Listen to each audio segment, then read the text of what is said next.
그래서 모세에게 유월절 규례를 말씀하시고 난 다음에 모세는 이스라엘의 장로들을 불러서 유월절 규례를 그대로 전달하였습니다. 그러한 다음에 이 이스라엘 장로들이 이제 백성들에게 유월절 규례를 지킬 것을 말씀합니다.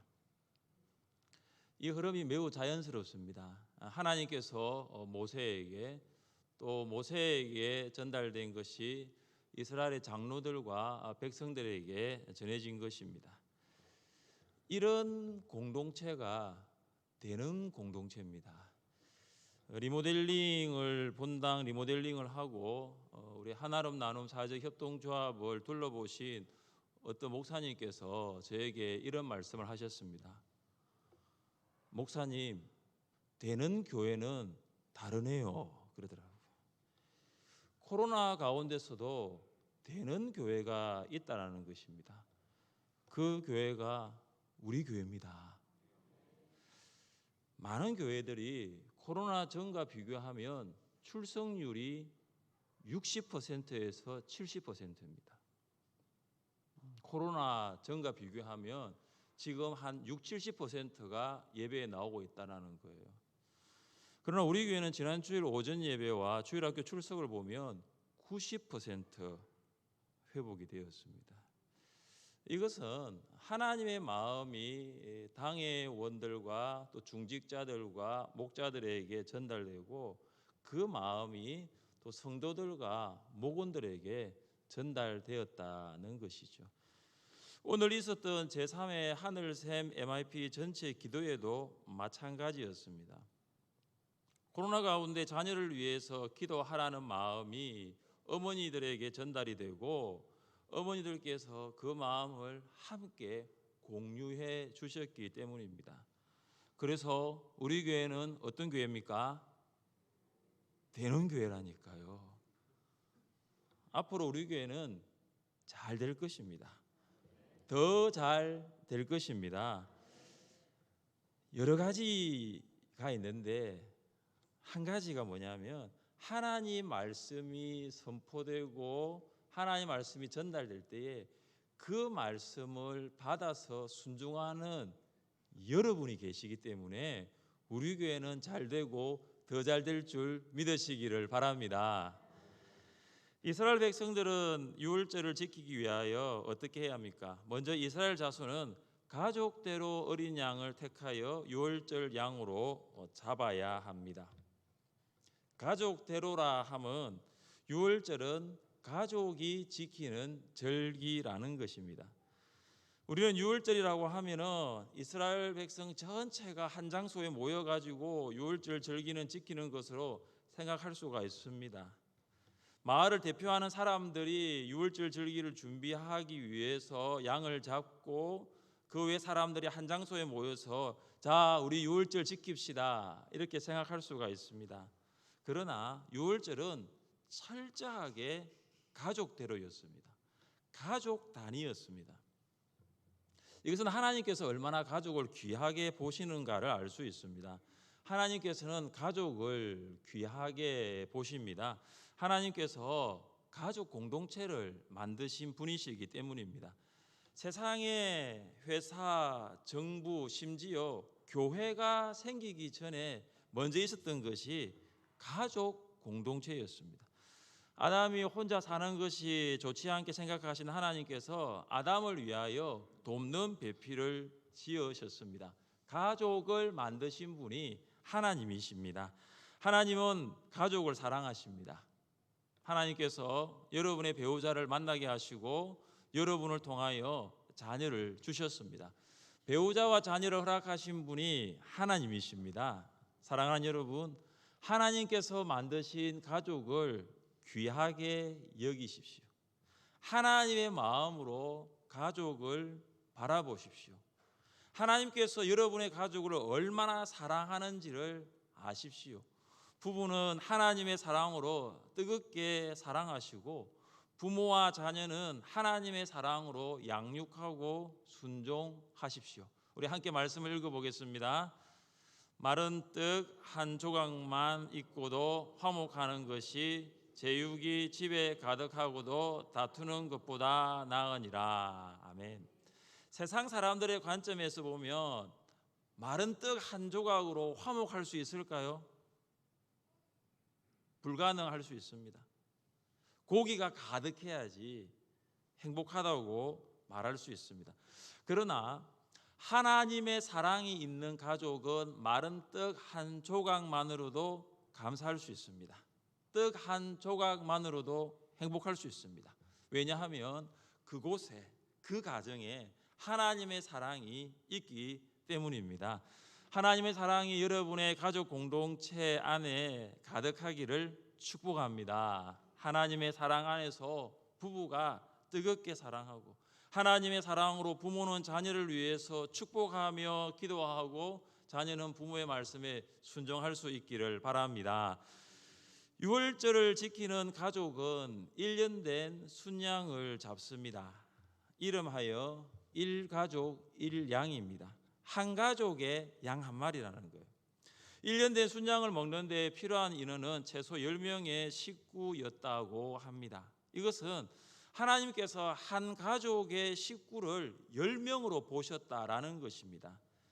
그러니까 아버지가 있고 어머니가 있으면 자녀가 최소 8명, 그러니까 10명을 보신 거예요.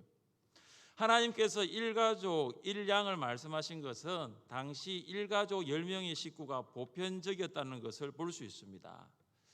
아마 여기 계신 우리 장로님, 권사님들 가운데서는 아마 이렇게 부모님과 8명 이상의 형제간이 어릴 때부터 자랐던 분들이 있을 것입니다. 그러니까 우리도 불과 몇십 년 전만 해도 1가족 10명이었어요. 그러나 지금은 어떻습니까? 1가족 3명 혹은 4명, 많으면 5명 됩니다. 하나님께서 인류에게 가장 먼저 주신 명령은 사랑하라, 기도하라, 전도하라가 아니죠. 이것입니다. 같이 한번 읽어보겠습니다. 생육하고 번성하여 땅에 충만하라. 땅을 정복하라. 바다의 물고기와 하늘의 새와 땅에 움직이는 모든 생물을 다스리라. 하나님께서 아담과 하와에게 주신 최초의 명령, 생육하라, 번성하라, 충만하라, 정복하라, 다스리라입니다. 생육하고 번성해야 충만하고 정복하고 다스릴 수 있습니다. 반대로 생육하지 않으면 번성할 수 없습니다. 충만할 수 없습니다. 정복할 수도 없습니다. 유럽에서는 이슬람의 인구가 지속적으로 증가하고 있습니다. 알바니아라는 나라는 311만 명의 인구 가운데 이슬람 인구가 70%가 넘습니다. 220만 명이 이슬람 인구입니다. 보스니아는 390만 명 중 가운데 61%인 230만 명이 이슬람 인구입니다. 마게도니아는 202만 명 중에 30%인 63만 명입니다. 그래서 버드나 루이스는 금세기 말까지 유럽이 이슬람화가 될 것이라는 이런 유명한 말을 남겼습니다. 전문가들은 유럽의 이슬람 인구가 증가하는 이유들을 분석하면서 그중에 다산이라는 이유를 꼽았습니다. 이슬람은 산하 제한을 하지 않습니다. 이슬람권에 있는 여성들은 평균 6명의 아이를 낳습니다. 그리고 유럽에 있는 이슬람 여성들은 평균 3.5명의 아이를 낳습니다. 반면 유럽 여성의 출산율은 제일 높은 나라가 프랑스인데 프랑스가 1.9명, 영국은 1.4명입니다. 이러면서 어떠한 일이 일어나냐면은 16세 이하의 영국 안에 이슬람 청소년의 비율이 이슬람 전체 인구의 34%나 된다고 합니다. 그런데 기독교 청소년 인구는 거의 절반인 19%에 머뭅니다. 그러니까 영국에 살고 있는 이슬람 인구 중 10명 중 3명 이상이 청소년이라는 것입니다. 우리나라 출산율은 여러분 잘 아시죠? 한 명도 채 되지 않습니다. 올해 2분기 출산율이 역대 최저였다고 합니다. 0.84명이었습니다. 나라뿐만 아니라 교회도 생육하고 번성하지 않으면 다음 세대를 기약할 수 없습니다. 코로나19로 인하여 교회, 특히 주일학교, 다음 세대의 출생률이 현저히 감소하였습니다.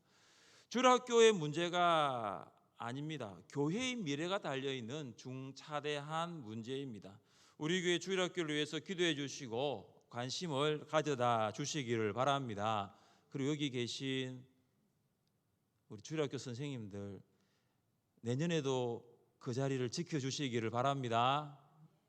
주일학교 선생님들 이쪽 계시고, 내년에도 그 자리를 지켜주시기를 바랍니다. 주일학교가 살아야 교회가 삽니다. 주일학교가 성장해야 우리 교회의 미래가 있는 것입니다. 유월절 어린 양은 예수님의 구속을 예표합니다. 어린 양이 가족을 위하여 죽고 가족은 그 양의 죽음으로 구원을 받습니다. 세례요한은 예수님을 보고 세상 죄를 지고 가는 하나님의 어린 양이라고 하였습니다. 세례요한은 예수님을 하나님의 어린 양으로 부른 것입니다. 예수님이 우리의 죄를 지시기 위해서 하나님께서 보내주신 구속 제물이십니다.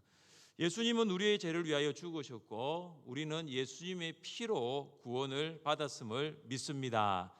누가 우리를 위하여 시간을 함께 보내주는 것만도 참 감사합니다. 누가 우리를 위하여 자신의 물질을 나누어 섬겨주는 것도 감사합니다. 우리의 고민을 경청하고 무거운 마음을 나누어 짊어지는 것만으로도 기쁩니다. 그런데 예수님은 우리와 함께 있어주고 섬겨주고 나누어주는 정도가 아니라 우리를 위하여 죽으셨습니다. 그것도 우리의 죄를 위하여 죽으셨습니다. 의인이 의인을 위해 죽는 것이 아니라 의인이 죄인을 위하여 죽으신 것입니다. 사람이 사람을 위해 죽은 것이 아니라 하나님이 사람을 위해 죽은 것입니다. 사랑하는 성도 여러분, 예수님께서 우리를 위해 죽으시고 우리의 죄를 구속하셨습니다. 믿으십니까? 우리는 이제 죄로부터 해방되었습니다. 자유하게 되었습니다. 예수님의 구속으로 자유함을 얻고 모든 죄의 용서를 받게 되었습니다. 그래서 우리를 정죄할 사람은 아무도 없습니다. 누가 정죄하리요? 죽으실 뿐 아니라 다시 살아나신 이는 그리스도 예수시니 그는 하나님 우편에 계신 자요 우리를 위하여 간구하시는 자신이라. 예수님께서 우리의 죄를 위하여 십자가에 죽으시고 3일 만에 부활하셨습니다. 성천하셔서 하나님 보좌 우편에서 우리를 위하여 중보하고 계십니다. 예수님께서 우리를 위하여 베풀어 주신 은혜입니다. 우리를 위하여 죽으시고 부활하시고 성천하셔서 중보하고 계십니다. 예수님께서 우리를 위하여 베풀어 주신 은혜에 감격하며 그 은혜에 감사하는 여러분 될 수 있기를 바랍니다. 오늘 주일이 추수감사주일입니다. 코로나19 시대 가운데 무엇으로 감사하시겠습니까? 주님께서 우리를 위하여 베풀어 주신 구원의 은혜를 기억하고 그 은혜에 감격하고 그 은혜에 감사할 수 있는 여러분 될 수 있기를 주님의 이름으로 축복합니다. 유월절은 죽음을 넘어 구원으로 들어가게 합니다. 가족을 대표하는 사람이 유월절 어린 양을 잡아 피를 그릇에 담습니다. 그릇 안에는 갓 잡은 양의 피가 가득합니다. 이거 약간 비에 안 맞는 분은 이 피 보기가 좀 그럴 거예요. 냄새도 그럴 수 있습니다. 갓 잡은 피가 지금 그릇 안에 있는 거죠. 우슬초 묶음을 피를 담은 그릇 안으로 깊숙이 넣습니다. 어린 양의 피는 잎사귀에 털이 많은 우슬초 묶음에 흥건히 적셔집니다. 그 피를 문 위의 나무와 문 좌우 기둥에 바릅니다. 나무와 기둥은 이내 붉은색으로 변합니다. 이전의 나무의 색깔, 이전의 기둥의 색깔은 전혀 보이지 않습니다. 나무와 기둥에 흥건히 발려진 피는 바닥으로 뚝뚝 떨어집니다. 방금 전까지 그렇게 살아있었던 어린 양은 죽었고 그 어린 양의 피가 집 문에 발려져 있습니다. 다음날 아침까지 가족 중 한 사람도 문 밖으로 나가서는 안 됩니다.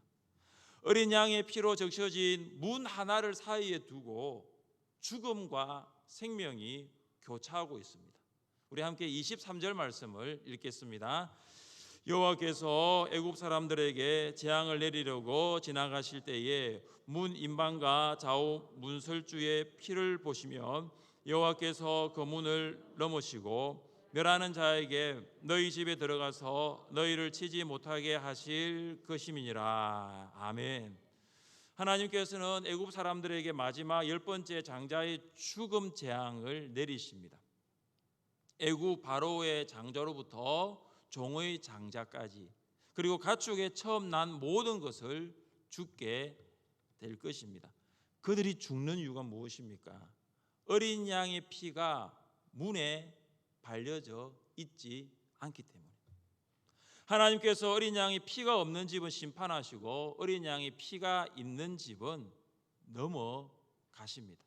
하나님께서 문에 발려진 어린 양의 피를 보시기 때문입니다. 피는 생명입니다. 피가 발려져 있다는 것은 어린 양이 그 집의 가족을 위해 죽었다라는 것입니다. 피가 발려져 있다는 것은 어린 양이 그 집의 가족들을 위하여 생명을 주었다라는 것입니다. 문 하나를 사이에 두고 죽음과 구원이 교차합니다. 문 하나를 사이에 두고 생과 사가 결정되는 것입니다. 어린 양의 피가 발려진 집은 그 피로 인하여 죽지 않고 구원을 받습니다. 어린 양의 피가 문에 있으면 죽지 않지만 어린 양의 피가 문에 없으면 죽게 됩니다. 이것이 유월절입니다. 유월은 넘을 유와 넘을 월입니다. 그래서 유월은 넘어감을 의미합니다. 하나님의 심판이 어린 양의 피가 발려진 집들을 심판하지 않고 넘어가는 것입니다. 심판이 문을 통하여 집 안으로 들어오는 것이 아니라 심판이 집을 넘어가는 것입니다. 이것이 은혜입니다. 넘어감이 은혜입니다. 육신적인 아픔이 집으로 들어오지 않고 집을 넘어간다면 그것은 은혜입니다. 경제적인 어려움이 집 안으로 들어오지 않고 집을 넘어간다면 그것은 은혜입니다. 자녀의 문제가 집 안으로 들어오지 않고 넘어갈 수 있다는 것은 은혜입니다.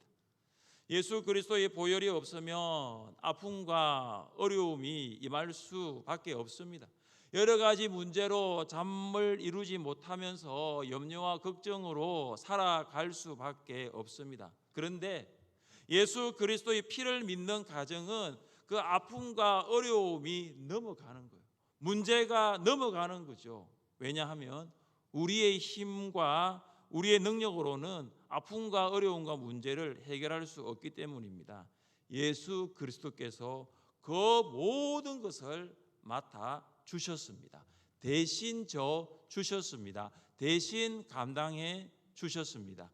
그리스도께서 우리를 위하여 저주를 받은 바 되사 율법의 저주에서 우리를 속량하셨으니 기록된 바 나무에 달린 자마다 저주 아래에 있는 자라 하였습니다. 우리가 받아야 할 모든 율법의 저주를 예수님께서 대신 받으신 것입니다. 수고하고 무거운 짐진 자들아 다 내게로 오라 내가 너희를 쉬게 하리라. 우리가 져야 할 수고하고 무거운 짐을 예수님께서 대신 져 주셨습니다. 예수 그리스도의 보혈이 여러분과 여러분의 가정을 새롭게 하여 주시기를 축복합니다. 예수 그리스도의 보혈이 우리의 목장과 우리 교회를 새롭게 하여 주시기를 원합니다. 모세는 유월절 규례를 설명하고 난 다음에 다시 한 번 더 강조합니다. 24절과 25절입니다. 너희는 이 일을 규례로 삼아 너희와 너희 자손이 영원히 지킬 것이니 너희는 여호와께서 허락하신 대로 너희에게 주시는 땅에 이를 때에 이 예식을 지킬 것이라. 유월절은 이스라엘 백성과 자손들이 영원히 지켜야 할 규례입니다. 모세는 이스라엘 백성들에게 유월절을 지켜야 할 대상과 또 유월절을 지켜야 할 때를 아주 명확하게 전달하였습니다. 유월절을 지켜야 할 대상은 모세의 설명을 듣고 있는 이스라엘 백성들뿐만 아니라 그들의 자손까지 포함이 됩니다. 유월절을 지켜야 하는 때는 출애굽하게 되는 애굽뿐만 아니라 가나안 땅에서도 지켜야 합니다. 모세는 가나안 땅에 들어가 오랜 시간이 지난 후 자녀들이 유월절에 대해서 물을 것이라고 합니다. 그때 어떻게 가르치라고 설명하고 있습니까? 우리 27절 말씀을 함께 읽겠습니다. 너희는 이르기를 이는 여호와의 유월절 제사라. 여호와께서 애굽 사람에게 재앙을 내리실 때에 애굽에 있는 이스라엘 자손의 집을 넘어사 우리의 집을 구원하셨느니라 하라 하매 백성이 머리 숙여 경배하니라. 아멘. 지금 모세가 아주 길게 유월절에 대한 설명을 하였는데 27절 말씀은 다음 세대가 알아들을 수 있도록 한 줄로 요약하면서 전달하고 있습니다. 모세는 유월절 신앙이 광야와 가나안 땅에서 태어나 자라나게 될 자녀들에게도 잘 전달되기를 원했습니다. 그래서 모세는 이스라엘 부모 세대들에게 자녀 세대들이 할 예상 질문에 대한 답을 먼저 전달해 주고 있는 것입니다. 신앙은 전달입니다. 신앙은 단절이 아니라 전달입니다. 부모의 신앙이 자녀에게 전달되고 믿음 세대의 신앙이 다음 세대의 신앙으로 전달되는 것입니다. 우리의 신앙이 자녀들에게 전달되지 아니하면 우리의 가정은 더 이상 기독교 가정이 될 수 없는 거죠. 우리 믿음의 세대의 신앙이 다음 세대에 전달되지 아니하면 우리 교회의 다음의 미래는 어둡다고 볼 수 있는 것입니다. 사랑하는 성도 여러분, 우리의 신앙은 자녀들에게 또한 우리의 신앙은 다음 세대들에게 얼마나 전달되고 있습니까? 조금 있으면 수능을 봅니다. 지금 이제 수시를 넣고 또 수능을 준비하는 자녀들이 있고 또 정시를 준비하는 자녀들이 있습니다. 우리 자녀들이 모두 다 수능에서 1등급 맞으면 좋겠습니다. 할렐루야. 그런데 1등급 못 맞을 수도 있어요. 우리 자녀들이 취업을 위해서 면접도 잘하고 취업도 잘 되면 좋겠어요. 할렐루야. 또 안 될 수도 있습니다. 입시와 시험에 실패할 수 있어요. 여러분, 그때 여러분 무엇으로 말씀하시겠습니까? 그들에게 무엇을 전달하겠습니까? 저는 이렇게 전달하고 싶어요. 예수님께서 너를 사랑하셔.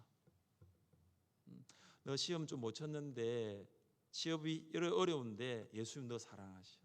그 예수님이 너를 위하여 죽으셨고 너를 위해서 부활하셨고 지금도 하나님 보좌 우편에서 너를 위해서 기도하고 계셔. 예수님이 너를 얼마나 사랑하셨는지 너 아니? 십자가에 죽기까지 너를 사랑하셨어. 예수님은 너의 구주와 주인 되기를 원하고 계셔. 시험, 취업, 실패해도 너의 마음에 주님을 모신다면 너의 인생은 새롭게 시작할 수 있고 달라질 수 있어. 예수님께서 너를 위해 십자가의 보혈을 흘리셨고 그 보혈의 능력을 의지하면서 살아가며 너 인생 가운데 이런 아픔, 이런 어려움, 아니 이보다 더 큰 아픔과 어려움도 넘어갈 수 있어. 이게 신앙이에요. 사랑하는 여러분, 자녀와 다음 세대들에게 영원히 지키고 가르칠 신앙을 여러분 전달해 주시기를 바랍니다. 다음 세대들에게 하나님의 영원한 말씀이 그들과 함께 머무를 수 있도록 여러분이 가지고 있는 그 신앙을 잘 전달하여서 가르치고 지키고 영원히 그 말씀에 따라 순종하며 나아갈 수 있기를 주님의 이름으로 축복합니다. 함께 시간